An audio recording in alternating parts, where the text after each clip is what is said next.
is Dr. Pinson.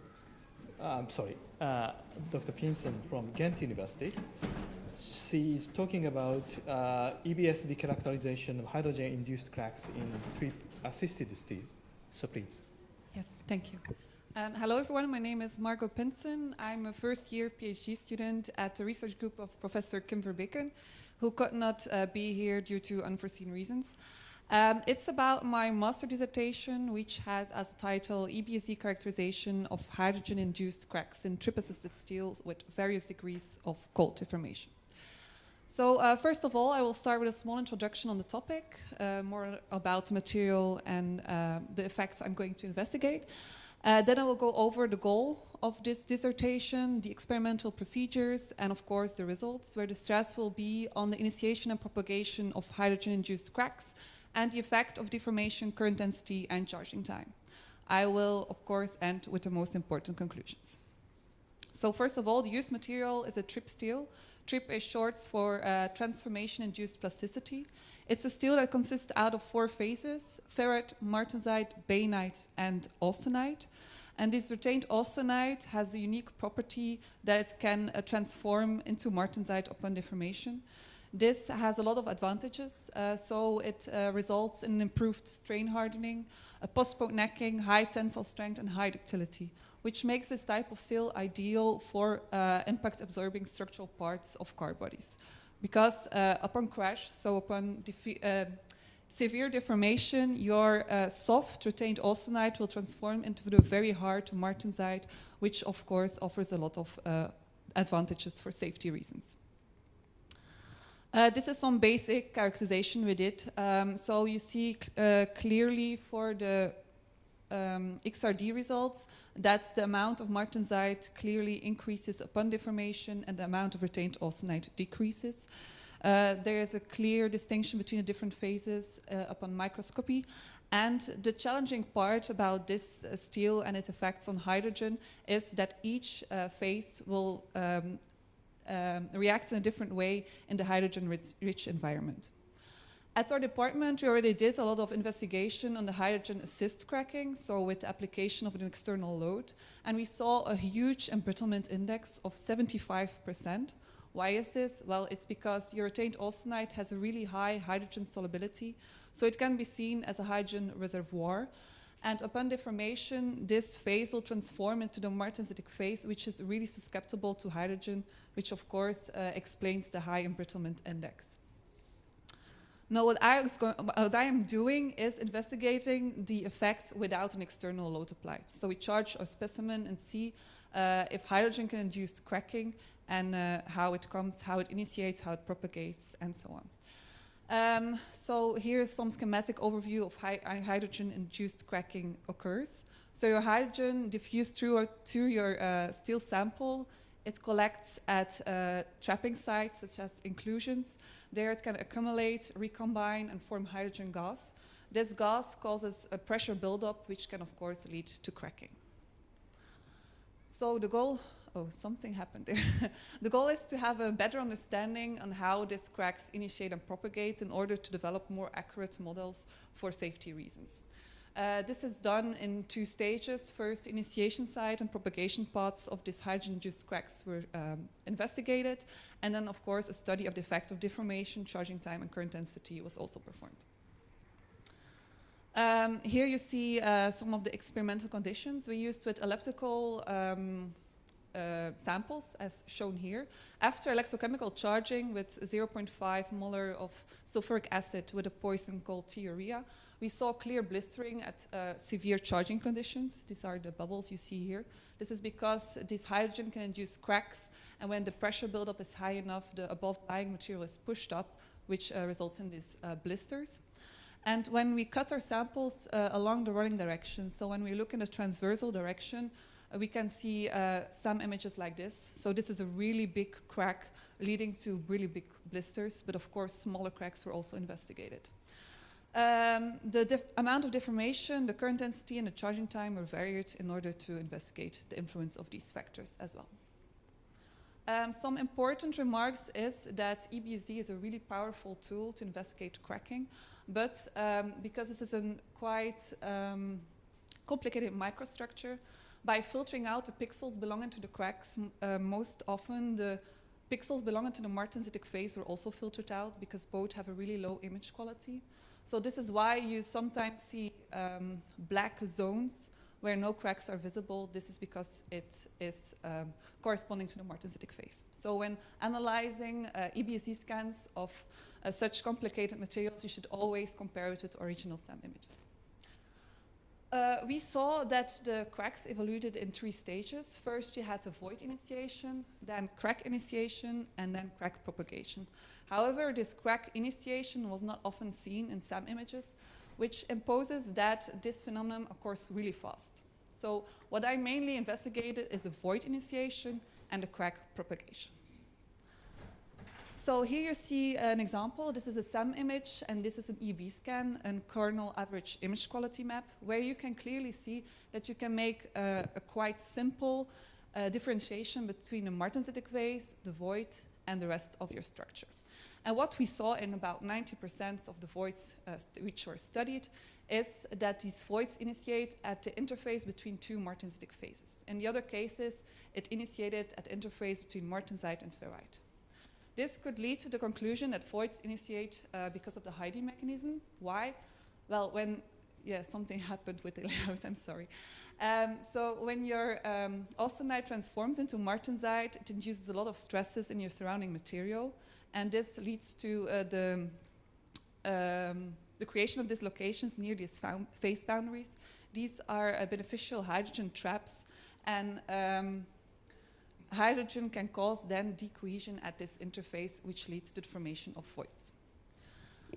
When we look at the effect of deformation, it concludes these investigations, namely when the amount of deformation increases, so when you have more martensite, more initiating voids were seen. Yes, these are the voids you see.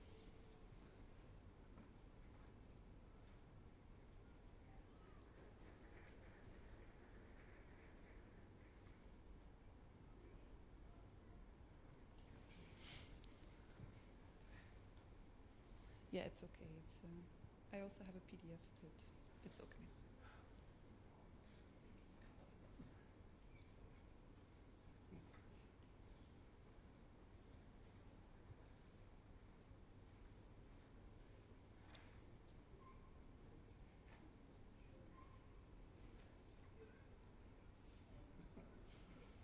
Okay, it's a bit worse, but it's okay. I can. Can you go to the previous version? Yeah, that's better. Okay, thanks. So where was I? Here, yeah, these are the initiating voids. And when we go to higher current density, we saw that weaker traps, such as the inside of ferritic grain, are also activated. This is because more hydrogen was present, and because with higher current density, your ferrite will embrittle more, which is which could also act as an initiation trap. So when we look at the crack propagation, my heading disappeared, but it's okay. What we saw is that, what? No, it's okay, I can go on like this, it's no problem. What we saw is that the crack propagated mainly intergranulally, sorry, and that the cracks were not surrounded by a lot of strain, which could indicate that the crack propagated in a brittle way. Another interesting observation was that small islands were found inside the cracks, and these, by doing a simple phase map, you could see that this is austenitic islands that are too ductile for the crack to propagate, so it deflects and go around it. When we look at higher current density, we see that there's a slight shift to transgranular propagation. This is because the ductility of your ferrite decreases. And there's also more strain surrounding your material, especially at the crack tips, which could indicate that the help mechanism here works. But also there's a higher hydrogen pressure, which could cause more strains surrounding your cracks. Then when you look, another interesting feature we observed was that cracks mainly propagated in a stepwise manner. This is an example of that. And when we investigated the zone between two cracks, we saw that the crack tips clearly deflected towards each other. This is also a phenomenon that can be investigated by means of EBSD. When we do a simple kernel average misorientation, you see that there's an increased strain field between these two crack tips, which could indicate that the presence of one crack influences the presence of the other, or that this increased strain field can attract more hydrogen, so it can embrittle and form a crack-wise, a stepwise crack propagation. So these are just some basic results I obtained, but the most important conclusions is that your martensite, and martensite ferrite are your preferential initiation sites for hydrogen-induced cracking, and additional weaker traps are also activated when the current density and so the amount of hydrogen is increased. There is the crack propagation mainly takes place along the high-angle grain boundaries, but there's a slight shift to transgranular crack propagation when the amount of hydrogen increases, and there's a very strong interaction between the hydrogen-induced cracks, which can lead to stepwise crack propagation. I thank you for your attention. Thank you very much. Yes, please. Thank you for a very nice presentation. I just have one question. You mentioned here definitely two hydrogen damage mechanisms. Mm-hmm. On one side, you mentioned hydrogen-induced cracking related to recombination of atomic hydrogen and formation of molecular hydrogen. And on the other side, you also mentioned typical hydrogen embrittlement. So, from your point of view, which one of these two, let's say, different damage mechanisms is dominant in this particular case, and what's the participation of one and in other? Because you have a stepwise cracking, which is typical for hydrogen-induced cracking type of damage, but you also mentioned that the crack propagation is due to the decohesion mechanism. No, the crack propagation is mainly due to HALP, because there were increased strains at the crack tips, but the HIDE is more in crack initiation. So we saw that it really appeared at the interface between two phases, which could lead that the hydrogen there cause a decohesion between these two phases. So I would say HIDE is more for the crack initiation and HALP more for the crack propagation, although we didn't see much plastic deformation around the crack at lower current densities. Did you mention the pressure effect of molecular hydrogen? Yes. It could also be that the strains could be because you have more hydrogen inside your crack, which induces a lot of strains. Yeah, that molecular hydrogen could also provoke the decohesion, but not due to hydrogen brittle mechanisms, but due to pressure effect on the grain boundaries and on weakened zones of material. So thank you very much. You're welcome. Any questions or comments? Yes, please. Thank you for a very nice presentation. I have a question about the crack initiation. You presented the overview image that shows the many voids. Then the void shape looks sphere, right? Yes. Here. When a crack occurs by, for example, the decohesion or something, then usually the crack must be sharp, or that must have a high aspect ratio, right? Why this damage as a spherical shape? Yes, that was also something we thought was really weird because it really appears at the interface between the martensitic phase. But in the initial stages, it looks more like this, whereas in the ovule, indeed, it looks quite spherical. This is not something we could really explain. It was not really the focus of our presentation, but this is certainly the people are still working on it. Okay, so it's a crack blocking phenomenon at the hair. It's not a crack, it's the spherical void. Great. Yeah, we think it initiated as a void and then grows into a crack. Yeah, so what I thought is when a crack initiates and subsequently propagates, then such a really large crack must propagate to have a significant length, right? Therefore, after such a significant branching, how it propagates? That is my main question. Yes, and this is also something we could not really investigate because it occurs really fast. We saw or voids or really propagated cracks. So more investigation is definitely necessary in this area. Thank you very much. I really need your discussion.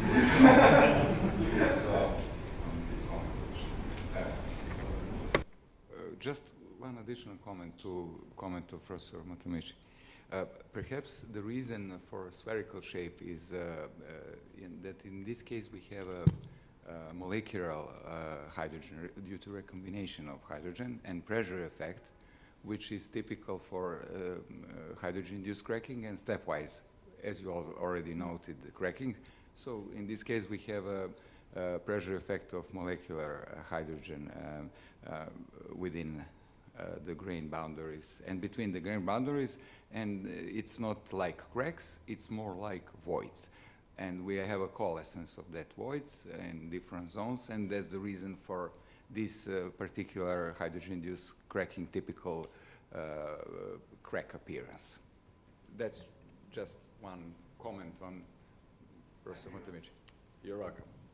Any other comments or questions? Yes, please. Have you tried to estimate the pressure in those voids? Measure the pressure in the voids. Or estimate maybe measure Or maybe. was very difficult. Well, it's quite difficult in my opinion. Why? But we are currently Can we make Wait, maybe if you have those void with the molecular hydrogen, then like sometimes the pressure can be high enough to induce a crunching. So you, of course, you have plasticity. Probably has nothing to do with health. yes, but this is more the research topic of my colleague Aurelia Reis, but she is currently not here. But she's also doing TDS and melt extraction on the same type of seals, and she will also do 3D EBSD to have a more accurate image. Yeah. Probably from the right here to already calculate all the pressures and propagations. So you may be able to use the information about surface energy for looking at the equilibrium between internal pressure and surface energy. That could also be performed, but yeah, my PhD project is on other materials, so this is something that's already done. Any other short question? If not, let's send the speaker again. Okay, so I'd like to thank all the speakers and the audience at the end. Thank you very much.